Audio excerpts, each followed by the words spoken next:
আজকে হলো full moon, আর ফুল মুনে তোমাদের জন্য মায়ের তরফ থেকে, মা কালীর তরফ থেকে কি ব্লেসিংস রয়েছে আমি দুটো কার্ডস রেখেছি, 1 and 2। তো তোমরা চুজ করে নাও। ওম শ্রী মহাকালিকায় নমঃ, ওম শ্রী মহাকালিকায় নমঃ, ওম শ্রী মহাকালিকায় নমঃ। তো এখানে এসছে পাথওয়ে, ক্রিয়েশন স্টোরি।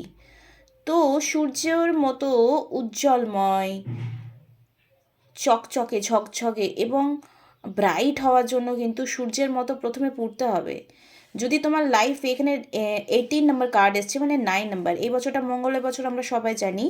তো ক্রিয়েশন স্টোরি, যদি তোমাকে সাকসেস পেতে হয় তো প্রথমে তোমাকে পরিশ্রম করতে হবে, তবেই তুমি একটা নির্দিষ্ট দিকে যেতে পারবে। আর এটা হচ্ছে আর্থ মাদার সারেন্ডার, যারা অনেক পরিশ্রম করেছো কোনো রেজাল্ট তোমরা পাচ্ছ না, তো এখানে মাদার আর্থ বলছে তোমাদেরকে সারেন্ডার মোডে আসতে, আর এফোর্ট নেওয়া দরকার নেই, জাস্ট ট্রাস্ট করতে হবে। Thank you so much.